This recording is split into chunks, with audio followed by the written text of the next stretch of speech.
Okay, everyone, thank you for joining us today. Welcome to the seminar.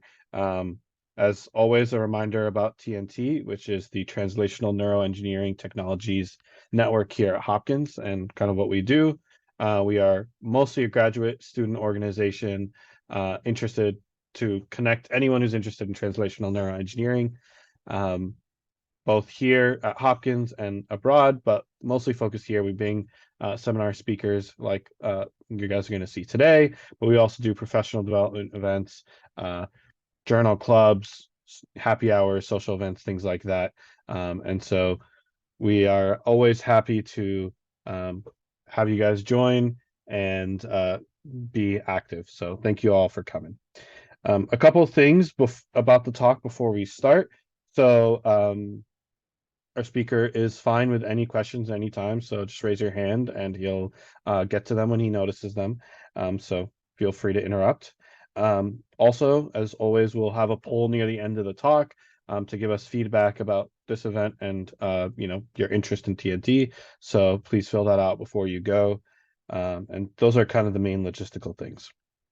So with that, I'd like to welcome Alex Huth, who is an assistant professor of computer science and neuroscience at the University of Texas at Austin, who is studying computational methods to model how the brain processes language and represents meaning. We're very excited to hear from him today.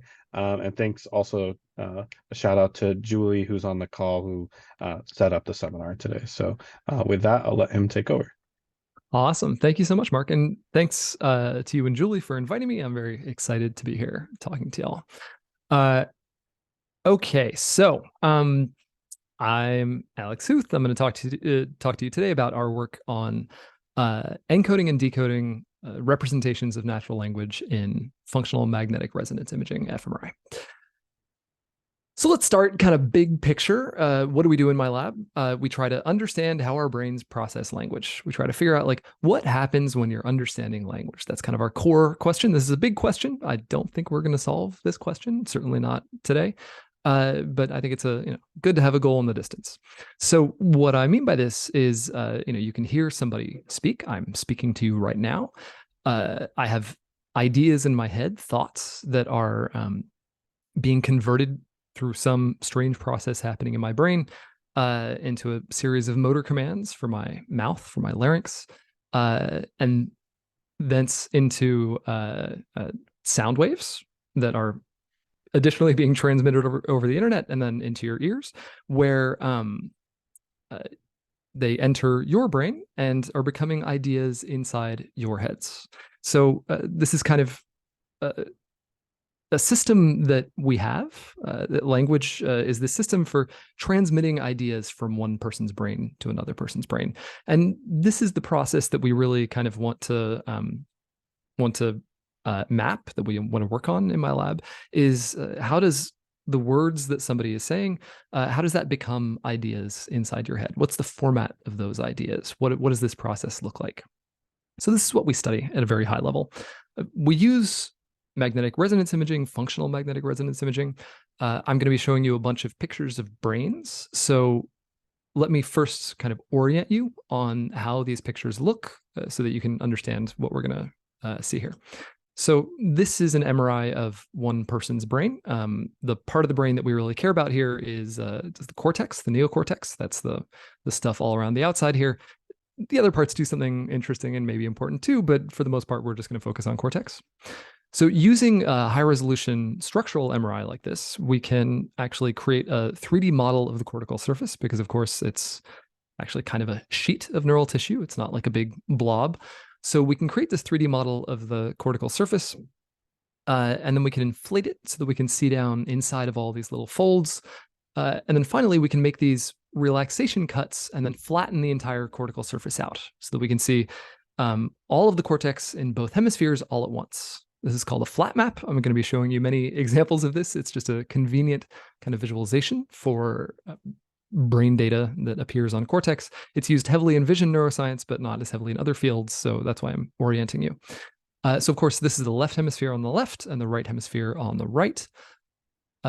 In the middle here, this is the back of the brain. So this is the visual cortex in both hemispheres.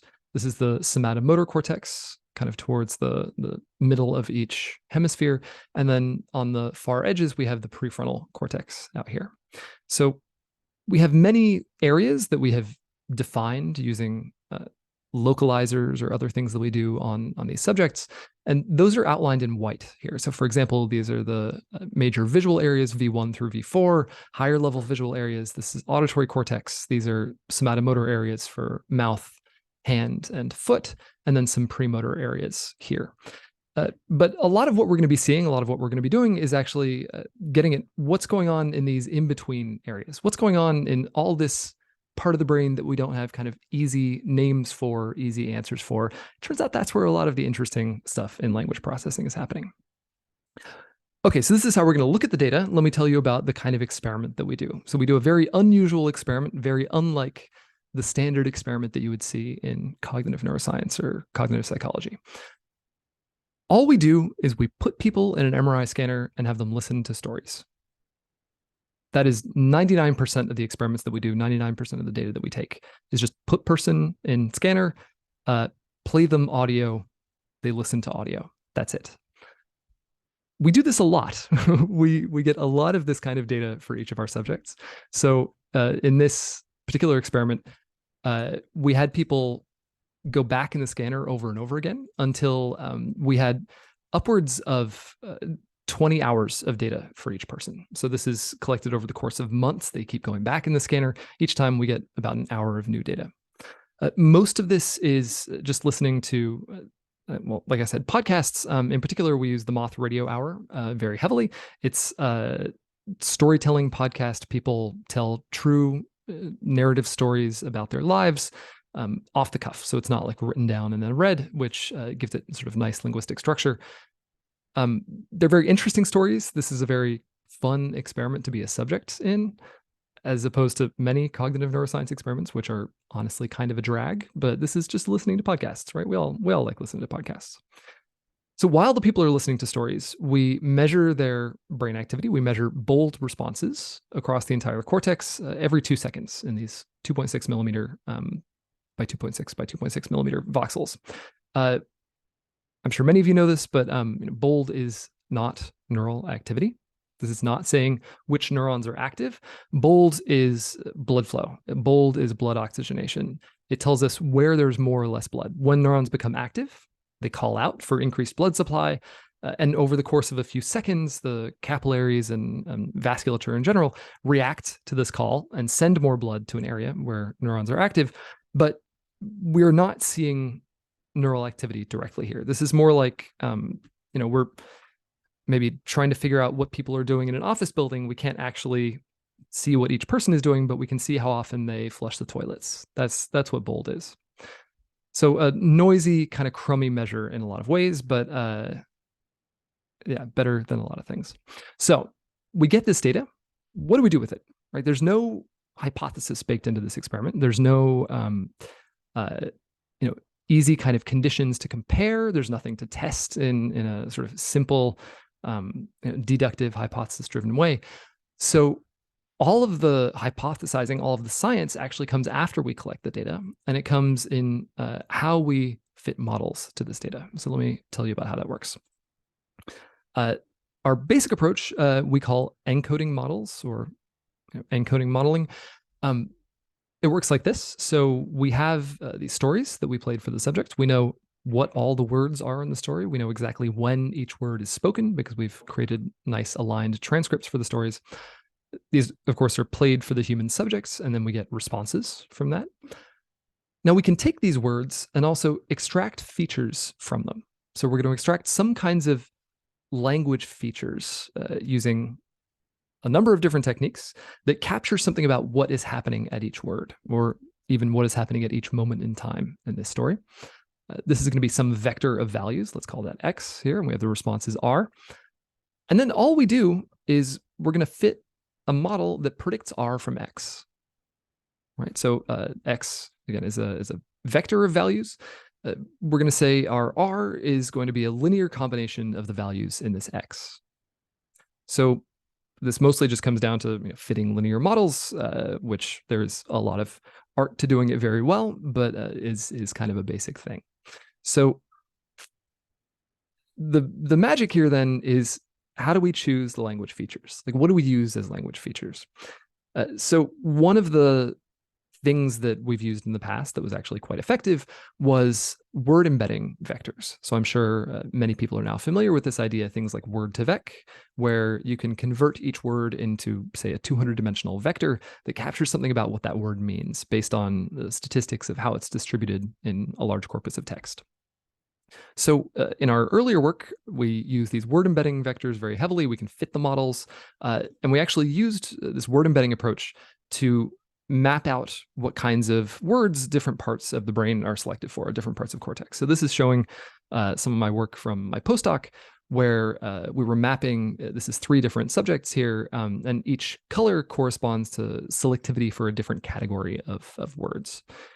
So this is pretty coarse in a lot of ways compared to the newer models that we have, but I think shows a lot of interesting detail in organization, especially, again, in these areas that are outside of our known areas, across prefrontal cortex, across temporoparietal cortex, et cetera. And also shows this interesting commonality between subjects, where everyone has a pretty similar, although of course not identical, map. Okay, so this is one of the things that we can do with this kind of experiment. But one of the really nice things about doing this type of work is that we can use the same experimental data to ask many different scientific questions. So in my lab, we use this to, for example, measure how much context, how many words of context each brain area is sensitive to, examine sort of what's the representational space, ask questions about theories like predictive coding, fit low-level auditory models, look at other brain areas, also like the cerebellum, which just happens to be included in our data. But today, I'm just going to talk about 3 of these experiments that we've done.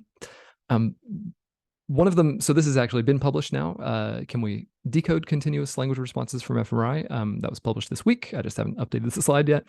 One of them is looking at sort of mapping selectivity at a much finer grain than we were able to before. And the third is building bigger and better models.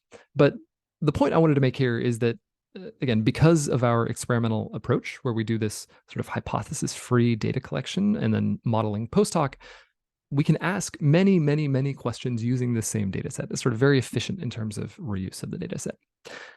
So let's talk about these things. One moment. So first, I'm going to tell you about some work done by my wonderful grad student, Shaylee Jane, who is just graduating this summer. So the work that I showed you a moment ago, where we had these colorful brain maps, it used these word embeddings, right? These vectors that represent the meaning, something about the meaning of each word. But that kind of model, it's actually tantamount to saying that every time you hear the word dog, your brain responds, you have some brain response to dog, and it doesn't matter what else is going on, in the sentence where you're hearing the word dog, or in the story where you're hearing the word dog. Just every time dog happens, there's a predictable response, which of course is not how word meaning actually works. We know this, right? Word meaning depends on context. We understand sentences as wholes. We don't understand them as, just a collection of words or a bag of words. So one of the problems that Shaylee started working on when she joined my lab about 6 years ago was, how do we incorporate this context information? And this was a really hard problem at the time, or it wasn't really clear that we had solutions. But very quickly, big advances in machine learning have given us wonderful solutions to this question. So the solution that Shaylee hit upon, and I think we were one of the first to actually use this to predict brain data, was, let's use a neural network language model. These were just becoming popular at the time. So neural network language models, for those of you who are not familiar, this is the core of, for example, ChatGPT is built on a neural network language model. This is a neural network that learns to predict the next word in a sequence from the previous words. All right, so that's really like all that it does. It just says, what are the words that came before? What's the probability distribution over the next word? Right, so you feed words into this model kind of one by one. It processes the information in these words through multiple layers of processing, and then it spits out at the end this probability distribution over what it thinks the next word will be.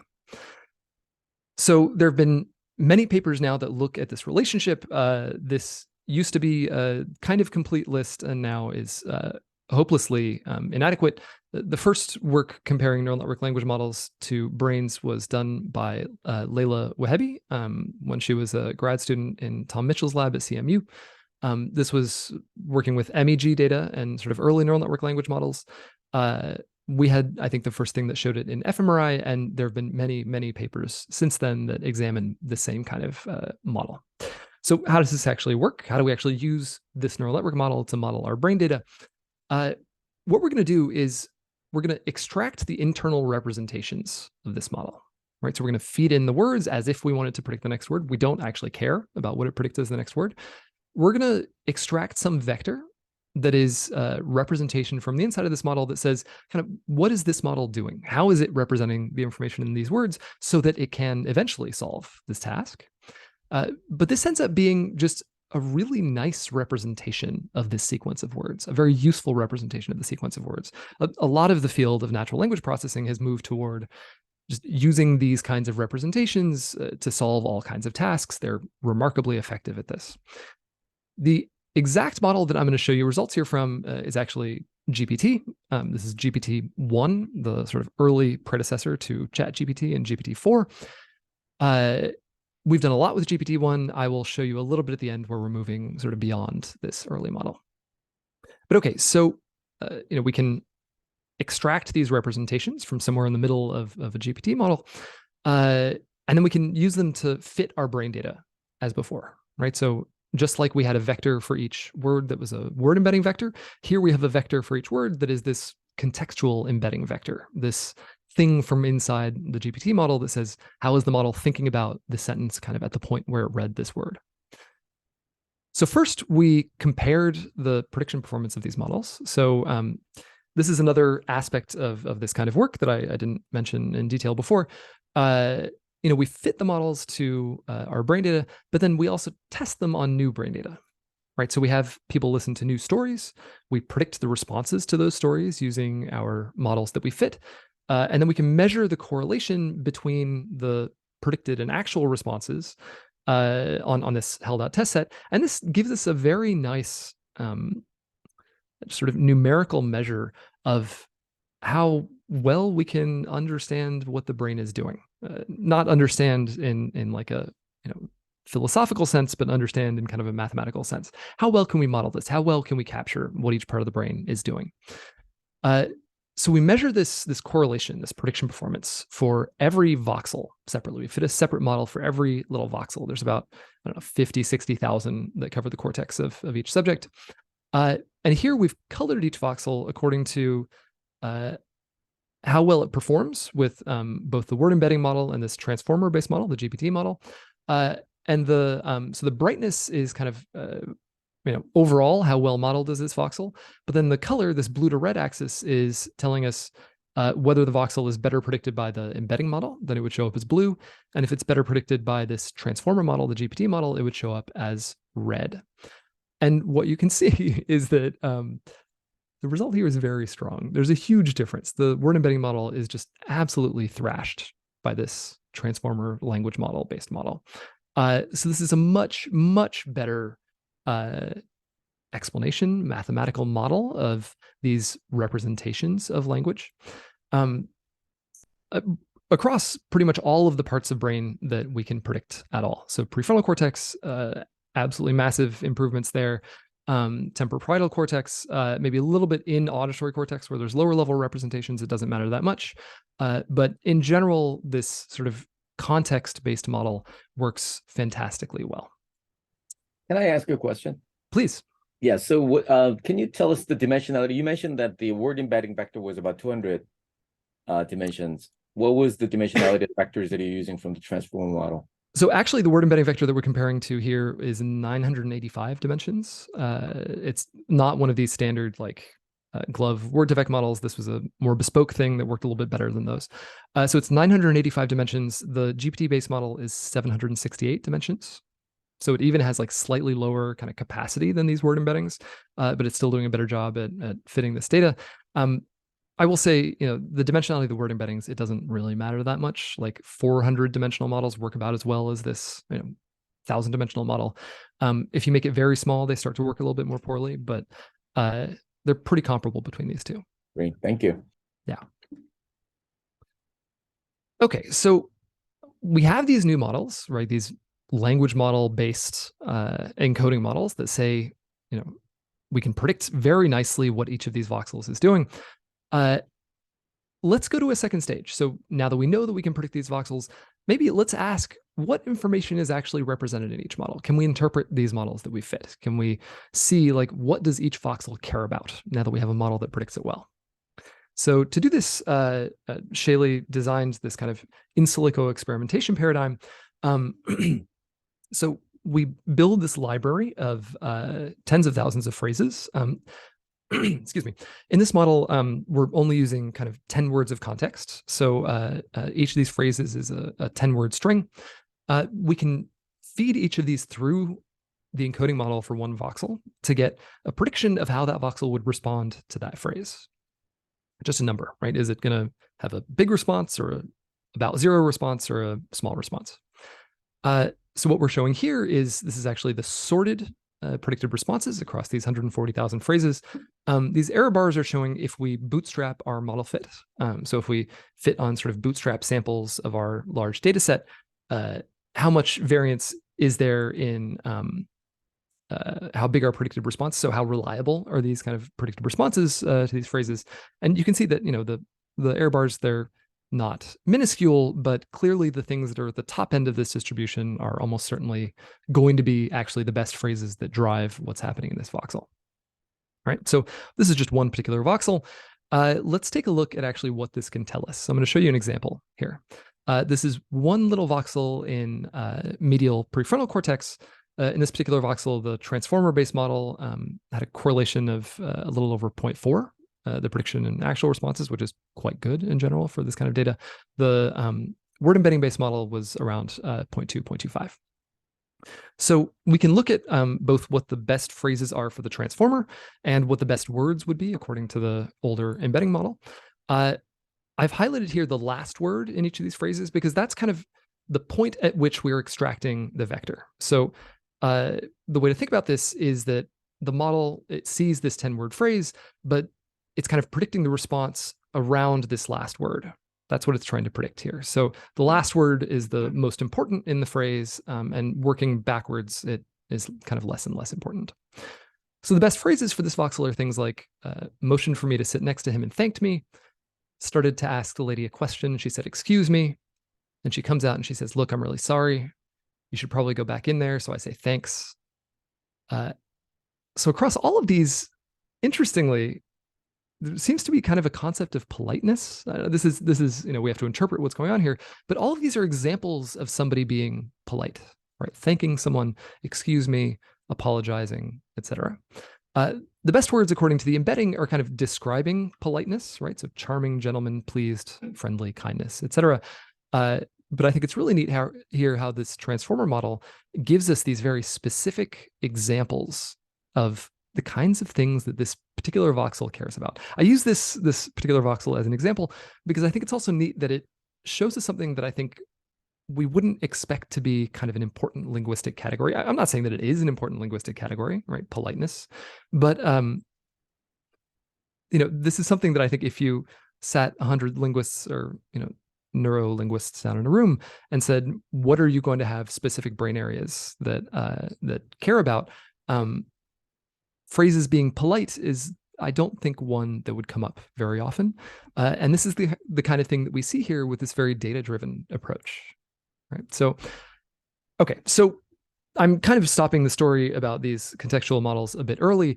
We can look across many different voxels and see what they're selected for. We can try to summarize that information. And Shaley's done a lot of work on actually looking at sort of which words within a phrase are important and how many words each voxel is sensitive to. So let me give you a sort of interim conclusion here and then talk about this next part. So this work, it shows that these language model based features, they are extremely good at predicting FMRI data, and they give us this really nice, crisp, clear picture of language selectivity. And Shaylee is going forward and doing some neat in silico experiments on trying to figure out these other properties, like the timescale, representational timescale, how much time is integrated over in each voxel, which is very cool, and story is coming soon. But right now, I'm going to move on and talk about something a little bit different, which is decoding. So this is some really exciting work that we just had come out this week. This is by my grad student, Jerry Tang. And the basic idea here is, can we do the opposite of what I was just describing to you, right? So given fMRI responses, can we decode the words that the subject heard, right? So the original encoding model, we have these natural stimuli, we play them for our subjects, we get the fMRI data. The encoding model takes the stimuli and tries to predict the fMRI data. A decoding model would take the fMRI data and try to predict the natural stimuli, right? Just flip this whole thing on its head. So how can we do that? Let me reframe this problem a little bit in sort of Bayesian terms to illustrate how we're actually going to approach it. So let's phrase this as instead finding the most likely stimulus given the responses. So we can consider a probability distribution of the form P of S given R, probability of stimulus given response. This is sort of what we want from a decoder. But there's a problem, which is that directly building a model of this ends up being extremely difficult. I can go into details of why if you're interested. It has to do with sort of capturing all the different types of statistical dependencies that appear here, which are extremely messy with fMRI data, and how sort of the timing information in fMRI data is it's just a massive mess. fMRI is very slow. But it turns out that there's this very neat trick that some people from actually the lab where I did my PhD developed about almost 15 years ago for solving this kind of problem, getting around this issue, which is something called Bayesian decoding. So this was, I think, first really pushed and very successful in this paper by Shinji Nishimoto in 2011, where he showed that you could actually decode video that somebody is seeing from their fMRI scan, which is wild. And the basic idea is this. So we want P of S given R, right? We want this model of the probability of the stimulus given the response. That's tough, but Bayes' rule tells us that we can flip this thing around, right? So P of S given R, we can represent as the product of P of R given S, the probability of the response given the stimulus, times P of S, the probability of the stimulus. And it turns out that these two things are actually much easier. We actually have good answers for what these two things should be. P of R given S, probability of response given stimulus. This is just our encoding model, right? This is what was the stimulus, given the stimulus, what's the response look like? That's our encoding model, right? And probability of stimulus, just P of S, this is a language model, right? Just says like, what are likely sequences of words? So what we do is we end up combining these two things to emulate this P of S given R instead of directly fitting P of S given R. So the way that it actually works is like this. We use the language model, which again is GPT, to propose continuations or propose word sequences based on our current word sequence. And then we use the encoding model, P of R given S, to evaluate the likelihood of seeing the actual brain responses under each continuation. Okay, so for example, let's say we think maybe the words are I saw a dog. The language model is going to generate possible continuations for this. So I saw a dog with, I saw a dog and. And then the encoding model is going to say, how well do these two different phrases match what's actually happening in the brain? So, we get a score for I saw a dog with and I saw a dog and. And we actually keep multiple kind of hypotheses on this beam. If you're familiar with beam search, that's what we're doing here. So we have extensions for each one. Using the encoding model, we rank these extensions. That's actually what's happening over here. We throw out the bad ones and keep the good ones, and then just repeat this process over and over until we've decoded a bunch of words from an MRI scan. So let me show you some examples and then talk about how we evaluated this. So here's one example. The actual stimulus, these are just pulling out snippets from a longer story that was decoded. The actual stimulus was, I didn't know whether to scream, cry, or run away. Instead, I said, leave me alone. I don't need your help. What we decoded from this was, started to scream and cry, and then she just said, I told you to leave me alone. You can't hurt me. So, sorry, Alex. please. So the actual stimulus in fMRI was on the like a display monitor. Was this sentence or? No, they're actually hearing this. It's part of a story that they're hearing Okay, over still headphones. part of the storytelling. Okay, and so as you said, the sampling of the fMRI was like 2 seconds. That's right. So this actual stimulus that they were hearing was like around 4 seconds, or how long? Like, was it a slowdown or? It wasn't. This, I don't know, I guess this is on the order of, I don't know, 8 seconds, 6 seconds, something like that. But even that doesn't tell you how bad the problem is. So there's something that happens in this transformation from neural activity to bold that we measure with fMRI. So if you have an impulse of neural activity, just a brief impulse of neural activity, you don't get just an immediate blood flow change as well. The bold signal will actually start ramping up and ramp up over 2 or 3 or 4 seconds until it reaches a peak, and then fall for the next 5 to 8 seconds.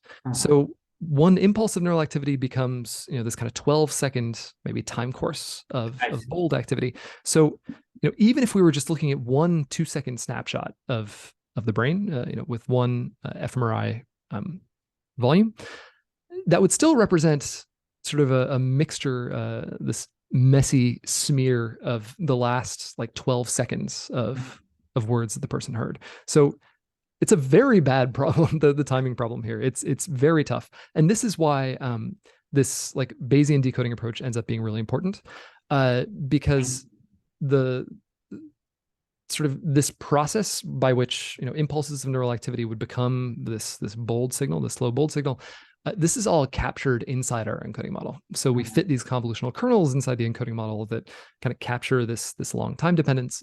And then the fact that we have a beam here of possibilities means that the model can kind of, or the decoder can be wrong. So it can guess some things that might be wrong. But as long as it has good, decent hypotheses somewhere on its beam, it can recover later, because once it sees the response that is maybe better telling you what's going on, it can discard the parts of the beam that were bad and keep the ones that were good. So there's a couple things here that kind of manage the time dependence for us, but that's really the biggest issue. If you read the paper on this, we talk about this a lot. This is kind of the main thing that I think was really exciting about this work. Thank you. Yeah, so these are these examples of the actual undecoded stimulus. So of course it is missing or confabulating some information. So runaway is gone. I don't need your help is gone. You can't hurt me is made up by the model. That wasn't actually something the person heard in this story. It often gets the wrong agent or pronouns. It is like your boomer uncle. It doesn't know how to use pronouns correctly. So oftentimes, we have first person pronouns here become third person pronouns. It just doesn't really know who's doing what to whom. We don't really know why this is. Maybe these things are just too fast to pick up with fMRI. Maybe the signatures of the pronouns in the neural activity or in the brain are at sort of too fine a resolution to be picked up by our fMRI bold signals. We don't really know, but this is a sort of interesting limitation here. But the cool thing is that overall, we get kind of the gist, right? This is clearly saying something that's related. And we get a lot of actually exact word and phrase matches, right? So scream and cry, leave me alone are actually precisely matched here. Let me give you one more example. Here, the actual stimulus was, I don't have my driver's license yet, and I just jumped out right when I needed to. And she says, well, why don't you come back to my place, blah, blah, blah. And this is talking about jumping out of a car, something that happened earlier in the story. The decoded version was, she has not even started to learn to drive yet. I had to push her out of the car. I said, we will take her home.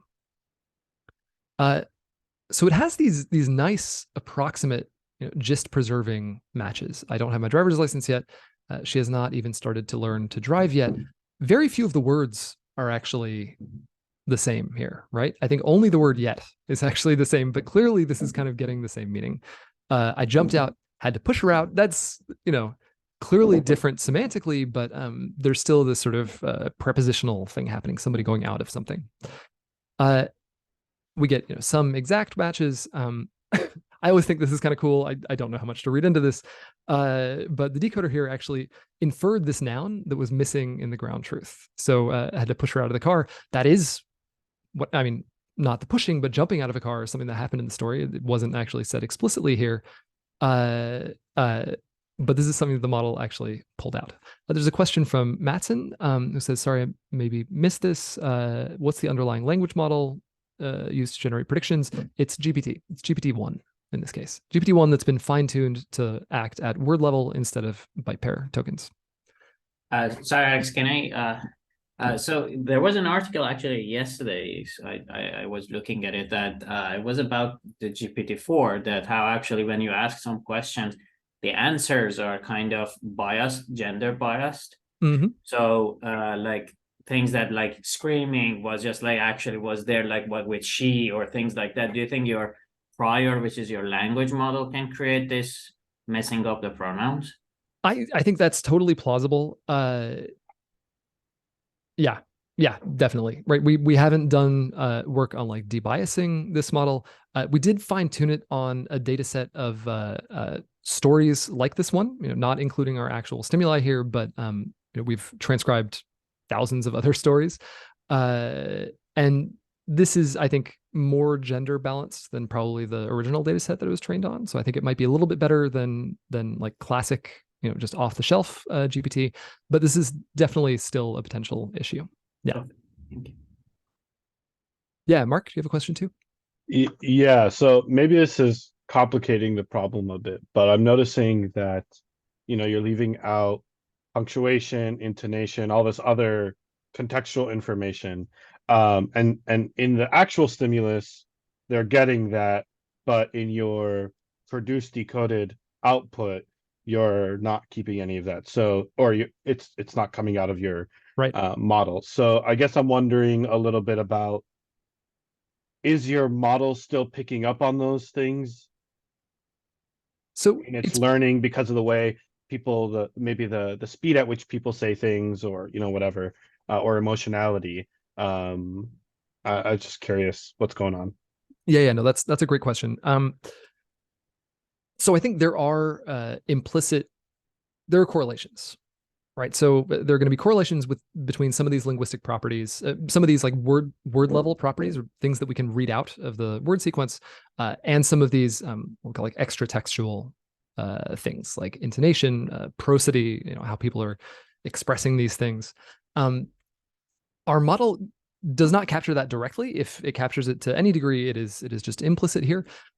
This is mirroring what the model has actually seen during training time. So at training time, it's seeing brain responses to stories like this, where the stories are just represented as transcripts, much like this. So transcripts with no punctuation and no extra information, because they're kind of naturally spoken language.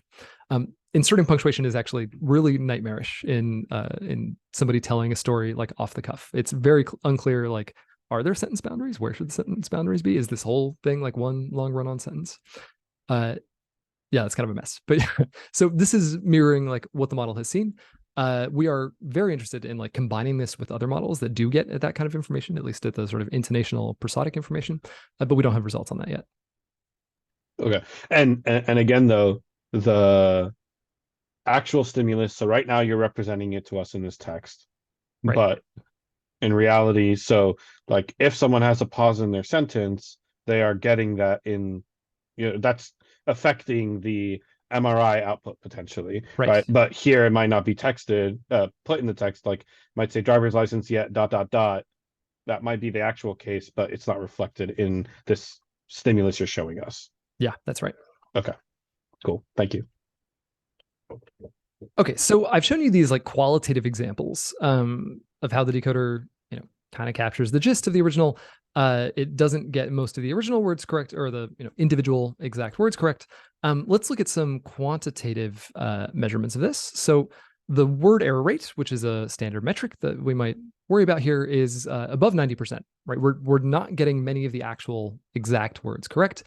Interestingly, this is actually comparable with like out of set performance with ECOG on words, but whatever, that's a side point. So we tried a few different metrics here looking at this. So word error rates, BLUE and Meteor are all related metrics measuring how many words overlap in a few different ways. We compared to a null distribution here, and for all of these, we have 3 different subjects that we fit this decoder on, because this takes a ton of data to fit. We have like 16 hours of data going into these models. In all of these kind of word level metrics, we're somewhere between I don't know, 7 and like 12 standard deviations away from a null distribution, like 7 to 12 sigma, which I don't know, physicists would be pretty happy about. We also tested this other metric called BERT score, which is kind of more meaning oriented. It was designed to try to capture paraphrases, to say like these two phrases, maybe they don't use the exact same words, but they mean kind of the same thing. So when we look at BERT score, we are somewhere more like 15 to 20 standard deviations away from the null distribution, which is pretty massive. So clearly we're getting something about the gist here, even if the individual words are pretty poor. So this is all with people listening to stories. Let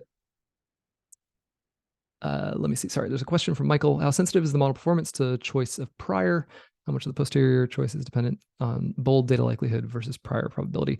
It ends up being very sensitive to both. We did a lot of sort of detailed analysis of that in the paper, and especially the supplemental materials of the paper, where we like turned off the language model or turned off the encoding model and saw what happened.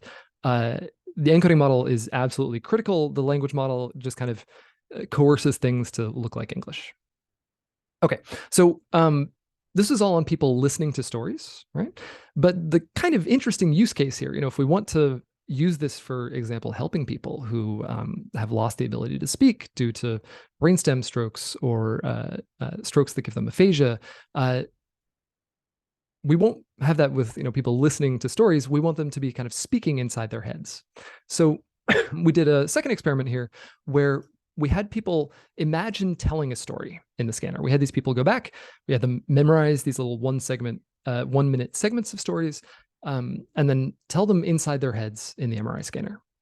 And this worked more poorly than the listening to a story, but it definitely still worked. Here's some examples. So the imagined story was, look for a message from my wife saying that she had changed her mind and that she was coming back. And the decoded version was, to see her for some reason, I thought maybe she would come to me and say she misses me.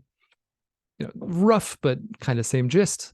The imagined one was coming down a hill at me on a skateboard. He was going really fast and he stopped just in time. The decoded version was, he couldn't get to me fast enough. He drove straight up into my lane and tried to ram me. Again, kind of getting the actions right, but the sort of interpretation of them wrong in a way. And here the imagined story was, went on a dirt road through a field of wheat and over a stream and by some log buildings. And the decoded version is, he had to walk across a bridge to the other side and a very large building in the distance. So again, capturing very much kind of the gist of what's happening here. So this is cool. This was very exciting. One of the things that we were interested in here then was, if we're not getting the individual words correct, what we seem to be getting at here is more the meaning of what somebody is saying, or this kind of higher level representation. So we tried something kind of goofy, which was, let's just take one of these subjects, put them in the MRI scanner, and have them watch a video. Have them watch like a silent video.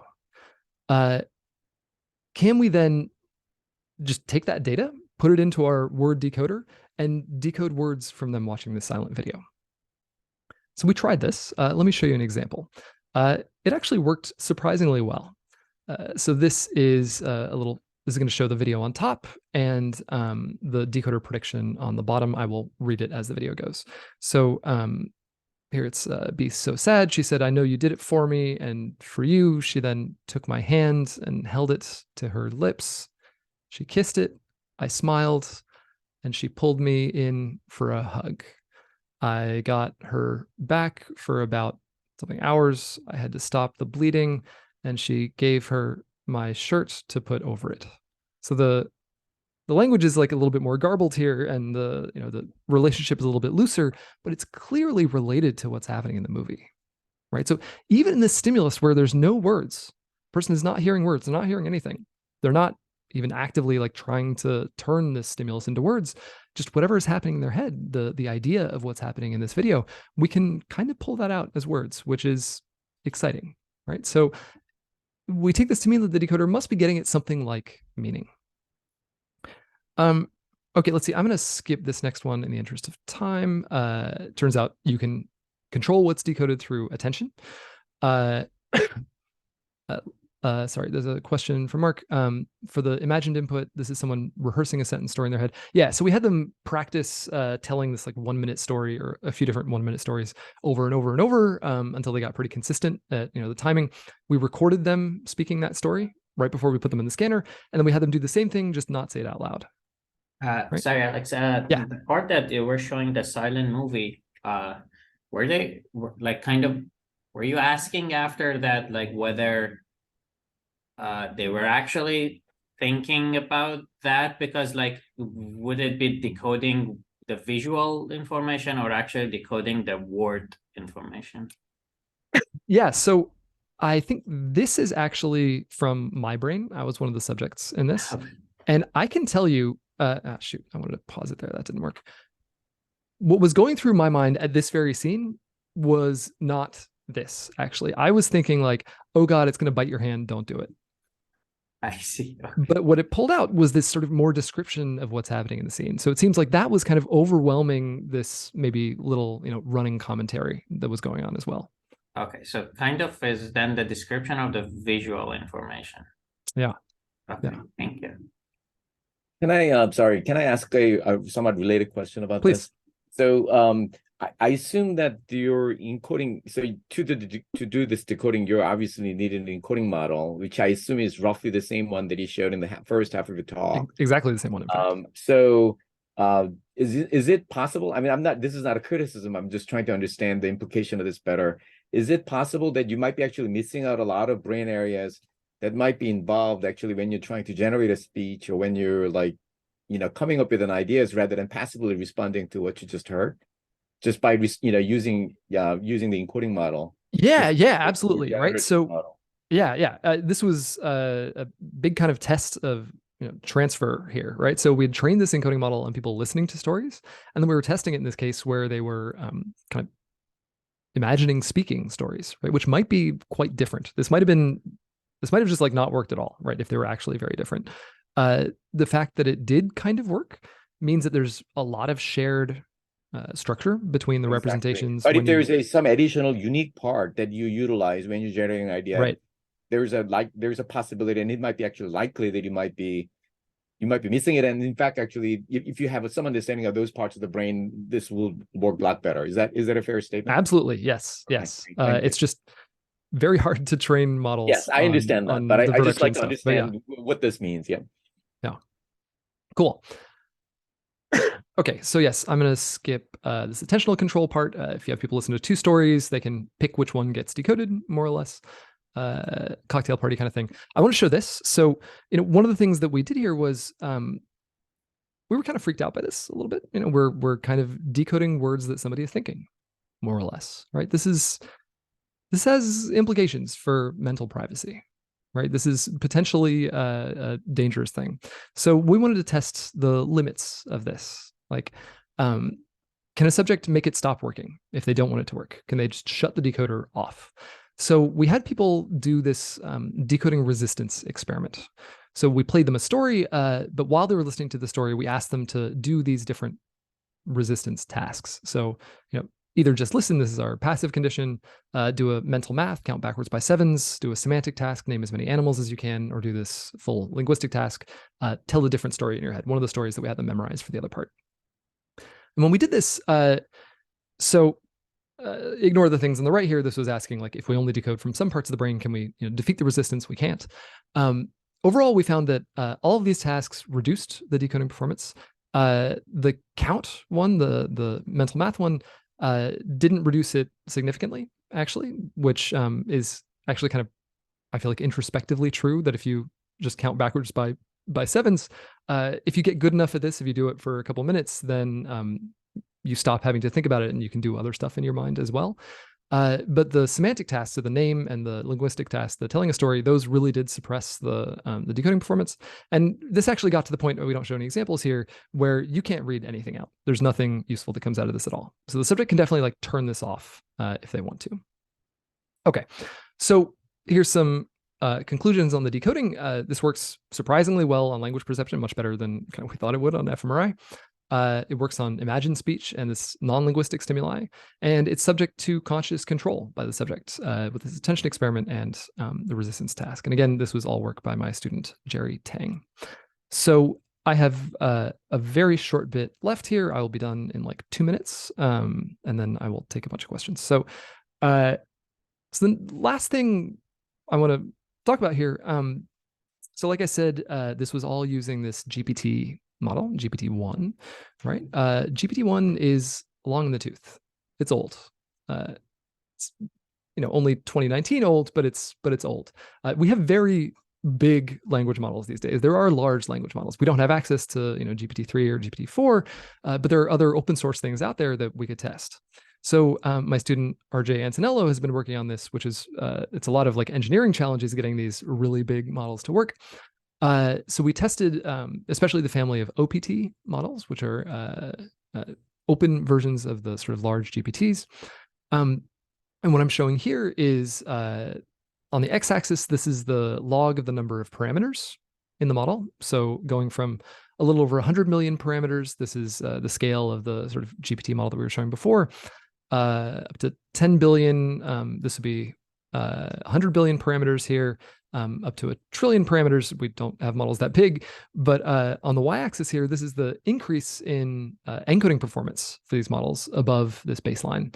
And what we see is that we have this pretty constant like log linear increase. So as we, every time we increase the model size by an order of magnitude, which makes these models more effective, we get something like an 8% increase in encoding model performance. All right, so this is our current decoding model is working with this kind of thing. The biggest one that we've run here is OPT 30 billion, which is a site better, right? This is more than 15% just like better at predicting brain activity.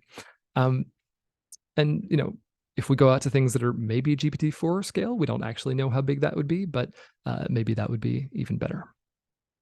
And this is better not just in like some brain areas, this is better in almost all brain areas. This is a map using the same kind of parameters as the one I showed you before. But here comparing this OPT 125 million model, which is again very similar to GPT, to this OPT 30 billion model. And it seems here that like the boost that we get from the small transformer language model to the big transformer language model is as big or bigger than the boost we got going from word embeddings to transformers in the first place. So we're very excited about where this is going to go and how this is going to improve decoding, but this is something that we're actively working on right now. Okay, so let me just conclude here. We talked about how neural network language models like GPT are super effective at predicting cortical responses to language. We're not quite sure why. That's an interesting story. We can use these models to decode language.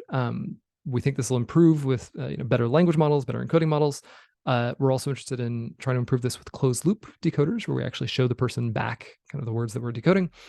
And in the long run, one thing that we really want to do is actually kind of replace this linear modeling framework that I talked about here with end-to-end trained neural network encoding models, right? So can we fully kind of update a language model based on the signals we get from the brain? And we think that might work a lot better and do some interesting things. So let me just close by thanking the people who are involved in this work, especially the 3 grad students whose work I talked about today, Shaylee, Jerry, and RJ. We have a lot of undergrads in the lab, a lot of other people who contributed to creating these data sets like Amanda and Lauren, collaborators at Intel, Berkeley, and CMU who we work closely with, and of course funders. And thank you for listening.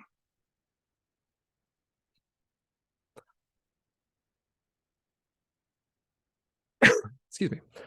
Cool. So I can take some questions. I think there's 2 questions in the chat here. One question that's new here from Matson.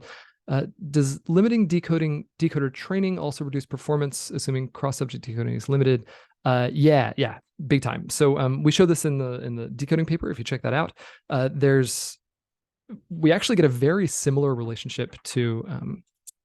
No. Why would you do this? Similar relationship to this. So we get like a log linear scaling of decoding performance with the size of our training data set, like the number of hours of training data that we use. So as we get our bigger and bigger data sets from these individual subjects, this just keeps getting better. Cross-subject decoding is basically a chance level. It sucks. It's awful. Like, we can't take the model that we fit for one person and apply it to another person. We need the training data from the individual, at least right now. This is, on the one hand, a downside. It means that this is harder to apply in maybe useful situations.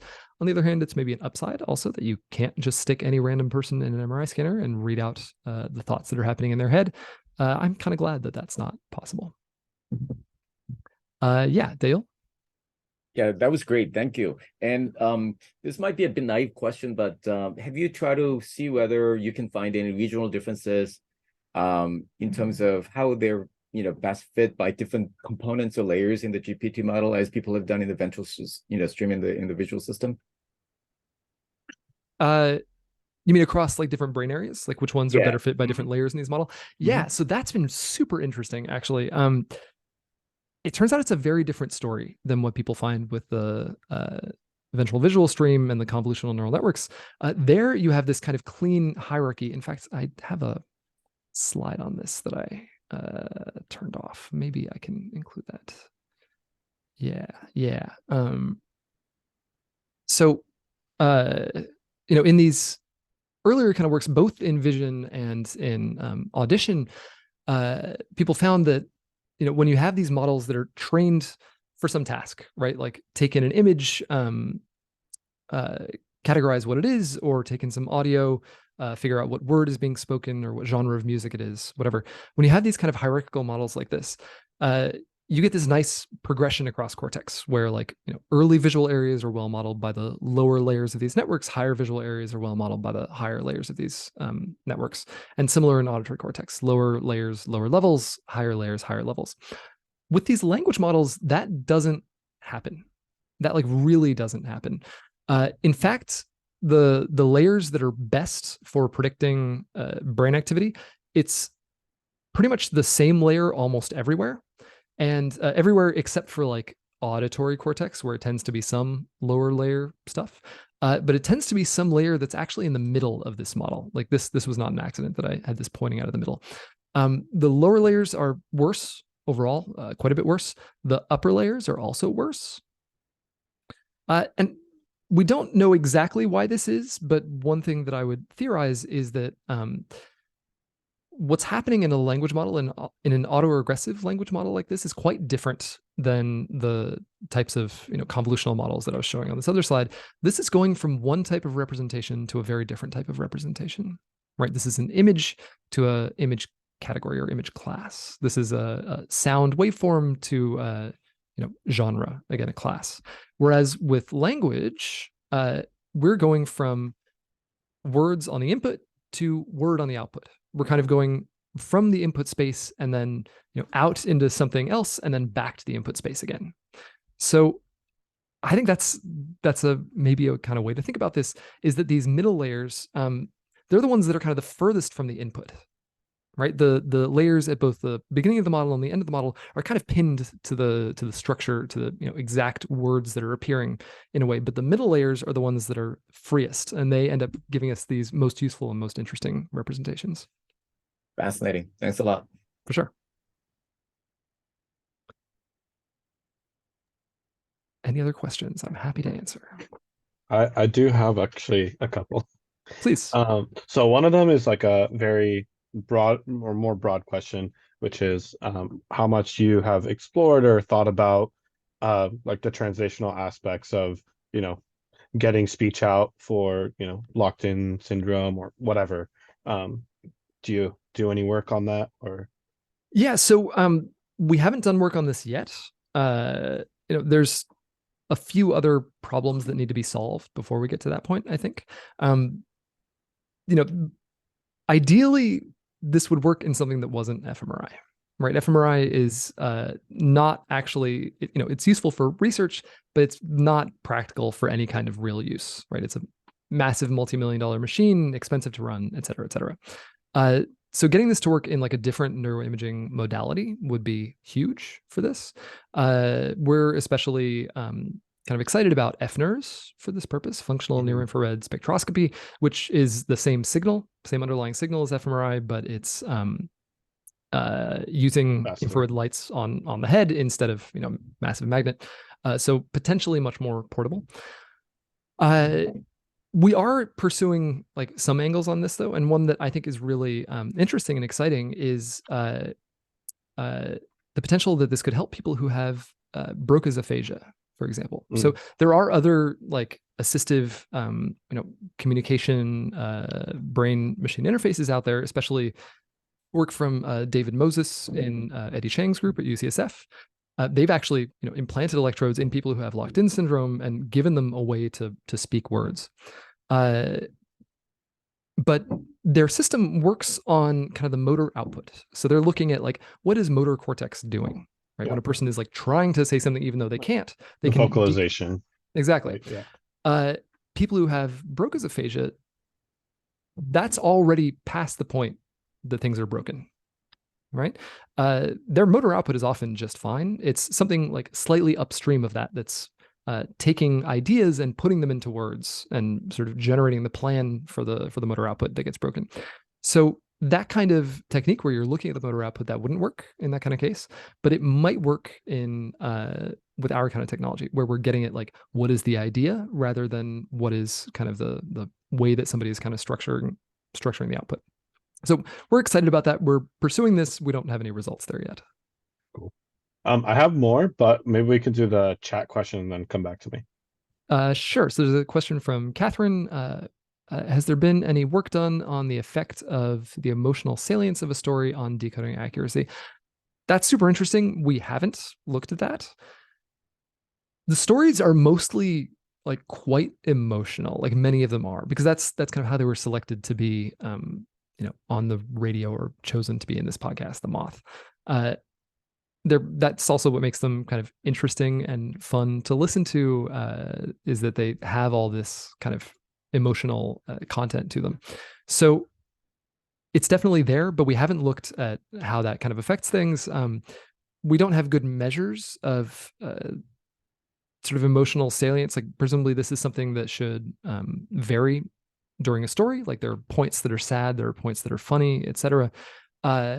We've done a little bit of work on trying to map that to the brain responses just in an encoding model sense, and that didn't work terribly well. But I think it's definitely possible that this could influence decoding. Yeah. Let's see, there's a question from Matson. New large ASR models allegedly learn some linguistic context too. I guess implicit from your results is they don't support language decoding better than the language models, at least a better input domain match. Yeah. So that's been really exciting for us, actually. Let me pull this back to some point. So one of the papers that we had come out last year is this one from my grad student, Aditya Vaidya, where we were using some of these new, they weren't actually ASR models directly. They were these self-supervised speech models, things like WaveLM, to model our brain responses, right, in the same kind of way. Those models end up being extraordinarily good, especially at auditory cortex. These are the best current models that we have for auditory cortex, like how it represents the sounds in speech. They're fantastically good at predicting these responses. They do also learn some higher level kind of linguistic context stuff. So if you get up into the higher layers of these models, what they predict in the brain actually overlaps a lot with what GPT predicts. So we do this variance partitioning kind of approach where we try to tease out, like, are these models actually predicting the same variance in the brain signals? And it ends up that, when they have a lot of context, these speech models, speech audio models, are predicting a lot of the same stuff as the GPT-based models. So there's a lot of overlap there, but these are currently our best models for auditory cortex, which is exciting. We're trying to use them for decoding. That's a bit more challenging. The time mismatch is even worse, but we think there might be something there too. Cool. Happy to take any other questions. Yeah. So the result that you showed with the logarithmic growth, which was, I think you said, like 8% improvement per decade. Yeah. To me, that seems like a discouraging trend in terms of from a perspective of, return on investment, power, all that. I'm just curious if you agree or what your opinion is on that. Yeah. So we think this is, I gotta say, like, we do a lot of things to try to make our models work better. We do a lot of tweaking, a lot of just a lot of stuff to try to make them work better. This is one of the biggest increases in model performance that we've seen in years. Like, since moving to language models in the first place, like moving to these big language models is just the biggest increase, like the biggest step that we've seen. Of course, these are expensive to run and kind of a pain in a lot of ways. But this is like not inconsequential in terms of like how well we're predicting the brain activity. We've done more work here, RJ has, on kind of looking at not just how well are we doing, but how well could we possibly do, and how are we approaching that limit, given we're trying to predict this nasty, noisy fMRI data, which 99% of it is always noise. And we are actually, with these best models, we're approaching, I don't know, more than 90% of like explainable variance explained in some brain areas. There's some brain areas where we're not there yet, but we're getting to maybe be almost as good as we can be here. So that's exciting to us. And sorry, to add on to that, one more thing. I think there's a very good chance that these very large models could be distilled into something much smaller that would still work just as well for brain prediction, right? Even if it is not as good at whatever general language modeling task it's doing. So this is another thing where, we think directly refining these models through brain prediction, like back propagating errors in brain prediction into these models, maybe after doing a model distillation, could be really useful. Yeah.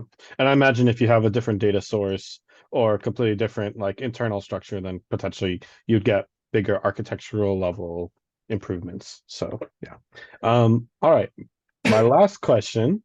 So you had that interesting comment about how there are some privacy concerns with reading people's minds. You didn't use those terms, but that's basically I think how we understand it. So the interesting thing you mentioned was how your train of thought when you were watching the clip was different than the actual output, where it seemed like you had a train of thought, and then what the output was almost like kind of the unconscious processing absorption of the environment. So I just thought that was kind of an interesting idea where maybe it's still hard to trace like what's you're actively consciously thinking about, and it's all kind of hidden behind all the subconscious processing. I don't know, just I don't have a question per se, but No, I get you. And this is something that I don't know, we're really trying to kind of wrestle with. So we avoid the term like mind reading in general. We think it's kind of silly and evokes things that are not necessarily real here. I think in particular, one thing that we don't know how to get at. So if you think of mind reading, I think the thing that people are scared of is something that, like, even if you're talking out loud, there's other little thoughts running around in your head, right? There's other little things happening, things that you don't say out loud, things that, are just little like hints of thoughts, words, intrusive thoughts, whatever, all these little things that run through our head. And I don't think we're getting at those. I think the movie example is kind of showing one way in which we're not getting at that, right? That what we decoded here was, like you said, it's the unconscious processing, but really it's like, this is the overt thing, right? The brain is processing this video. It's representing this video. And whatever else is happening is like, little intrusive running thoughts. Those are, I don't know, farts in the wind, right? So I think it's actually totally plausible that we may never be able to get at those things, because certainly we can't train on that. We can't train a model to get at those because we don't have ground truth of like what those little fleeting thoughts are, unless they're represented in the same way as, the grand, like whatever you are thinking, trying to say, hearing at this moment, which it doesn't necessarily seem like they will be. So I think it's plausible that this will never give us something that looks like kind of true mind reading in that sense. Yeah. Any other questions? All right. Well, that was very, very, very interesting. So I Awesome. enjoyed it, and I think the others did as well. So Thanks thank so you much for for your having me time. here. Yeah, it Yeah. was a real pleasure. And thanks for the Thank you. invitation again. Yeah. All right.